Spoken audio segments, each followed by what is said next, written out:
As of 7 a.m., Hurricane Michael was located near 24.5 north, 86.1 west, or about 395 miles south of Panama City, Florida.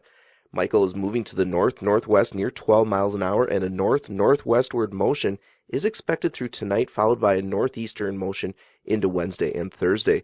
Michael currently has sustained winds near 100 miles an hour, making it a Category 2 hurricane. Some additional strengthening is expected, and Michael is forecast to become a major hurricane tonight. Hurricane force winds currently extend outward from the center 40 miles and tropical storm force winds extend outward 195 miles from center. The latest minimum pressure is 968 millibars. So where does Michael go? This is the European ensemble showing very good clustering near Panama City or just to the east of Panama City. And then the GEFS ensemble, again, fairly good clustering, but just a little to the west of Panama City. Here's the forecast from our DTN Marine team for the track of Michael at this point. As of 4 a.m., wind sustained at 80 knots. Now going forward here, every 6 hours, we're going to see winds increase at about 5 knots here. So by 3Z here tonight, that should be 10 p.m., wind sustained at 95 knots and wind gusts of 115 knots. And at this point into tomorrow morning, 9Z or 4 a.m., this should be the strongest point for Michael. At this point, 100 knots with gusts to 120 knots. That makes Michael a Category 3 hurricane. But from there, it should weaken just a little bit as it takes its turn to the northeast into tomorrow morning. This is 10 a.m., wind sustained at 88 knots.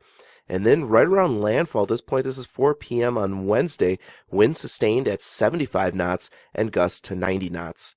I'm going to use the 6Z NAM as a reference here. It's pretty close to the official track, and we can see Michael tracking its way to the north-northwest here today and start turning a little more northerly into early Wednesday. It's at this point we're starting to see the outer bands affect the Florida Panhandle, and then increasing intensity as we move into midday Wednesday. Michael's projected to make a landfall sometime Wednesday afternoon or early evening along the Florida Panhandle, possibly near Panama City, and then progress its way to the northeast across Georgia Wednesday night and into Thursday morning. And from there, work its way into the Carolinas by Thursday evening and off the mid-Atlantic coast by early Friday. And now we can see 24-hour totals from that same NAM model showing anywhere from about 4 to 9 inches along that Florida Panhandle just for Wednesday.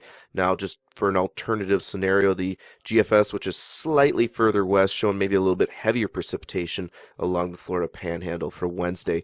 And now here's the 24-hour totals for Thursday. Broad scale rain amounts of a couple inches to as high as about 3 to 6 inches across the Carolinas. I do think this GFS model here might represent the more broad scale, heavier precipitation, probably preferred over the NAM model. This graphic represents the most likely arrival time of tropical storm force winds. I'm going to shift this to the right, zoom in on here, and we're going to compare it to the NAM model, and we're going to see the progression of these winds. This is wind gusts from the NAM model, so you get an idea of just how bad some of these winds could be, especially as it comes on shore here into Wednesday. And you see these dark purples represent gusts over 90 miles an hour, and you can see that moving into the Florida Panhandle sometime Wednesday afternoon, weakening a little bit.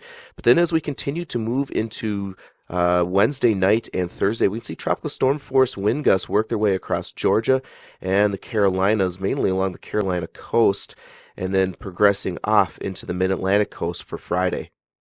And don't forget that flooding from heavy rain and storm surge especially is the most dangerous part of any tropical system. Here you can see this graphic showing storm surge heaviest in the Appalachia Bay from Indian Pass to Cedar Key, upwards of 12-foot storm surge being possible.